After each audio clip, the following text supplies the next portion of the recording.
Siria, en amenaza imperial.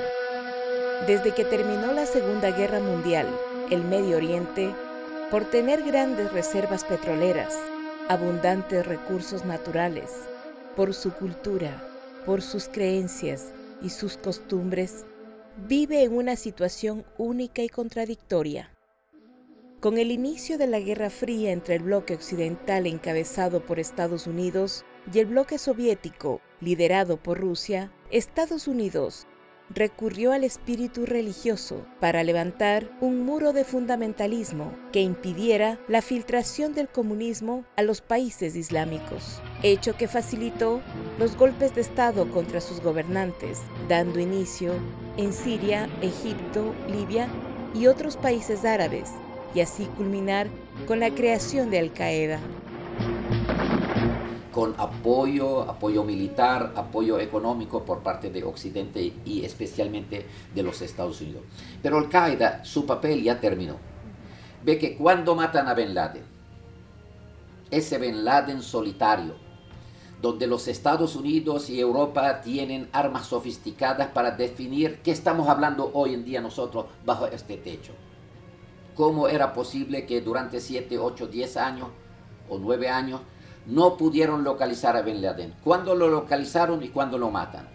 Cuando ya el enemigo que crearon ellos para sustituir al enemigo soviético ya no rinde frutos, porque hay un nuevo Islam político, no recalcitrante como Al-Qaeda, insurge en el mundo árabe y en el mundo musulmán.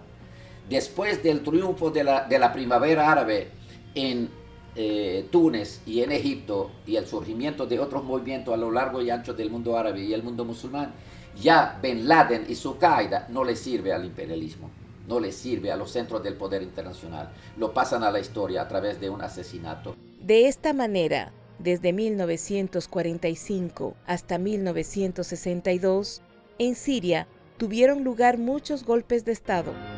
En 1962, Siria vivió un golpe de Estado por parte del partido Baas. En 1969, con un movimiento reformador del mismo partido realizado por el ministro de Defensa, en ese entonces, el general Hafez al-Assad, quien profesaba el Islam alauita. Desde entonces hasta ahora que se manifestó la intervención extranjera, este país había vivido en plena tranquilidad y absoluta seguridad, de la cual carecían y carecen los países que promueven la situación actual. Hoy en día, cuando el capitalismo internacional prácticamente está en una crisis estructural, económico, financiera, donde el desempleo, donde la pobreza, donde muchos de los planes sociales de estos países viene abajo, vale decir Estados Unidos y Europa, entonces encontramos que el afán de estos países y sobre todo los Estados Unidos de hacer que el mundo árabe y concretamente Siria cayeran bajo su égida y que no haya resistencia a sus planes ni a los planes de Israel. Entonces, si vemos el problema del Medio Oriente desde este ángulo, lo podemos entender mejor. No se trata de unas reformas democráticas, no se trata de derechos humanos, de libertades públicas, porque si fuera este el caso, el problema de Siria debe haber terminado, porque el gobierno sirio desde el principio ha comulgado con las aspiraciones de un sector de sirios que ha requerido mayores libertades, más democracia, etc. Y el gobierno lo encontró a mitad de camino. El presidente dijo, yo estoy de acuerdo con ese sector de sirios. Y adelantó por lo menos unas 50 nuevas leyes que significan mayores libertades, más democracia, mayor participación de la población. Y esas reformas abarcaron no solo leyes, la ley de libertades públicas, del derecho de prensa, o de los medios, la ley de participación ciudadana en las elecciones y cosas por el estilo, sino que estas reformas llegaron inclusive hasta la Constitución. Al presidente Bashar se le da crédito por la labor que ha hecho desde su llegada al poder en el año 2000, llevando al país una modernización en todos los ámbitos, apertura de universidades privadas y bancos extranjeros, tratados comerciales con los países árabes y europeos. Estados Unidos y Europa, y sobre todo Israel y la derecha árabe, no pueden permitir que países que nosotros llamamos en el argot político del Medio Oriente, países de la resistencia, por eso que cuando vemos nosotros lo que está pasando en Siria, uno tiene que analizar y focalizar el porqué.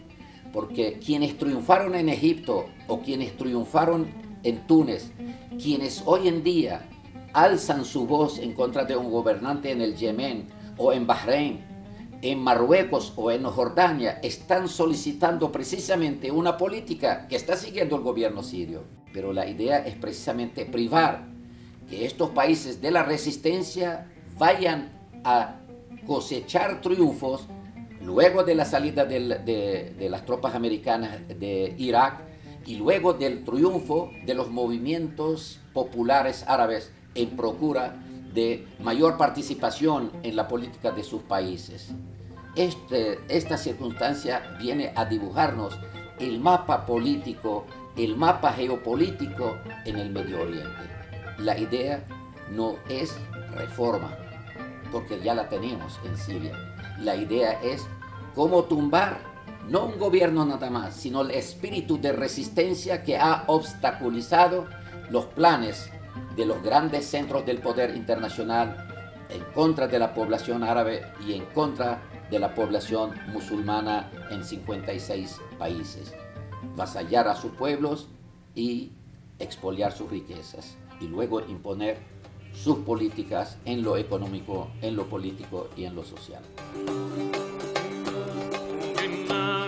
الفوق فوق يابا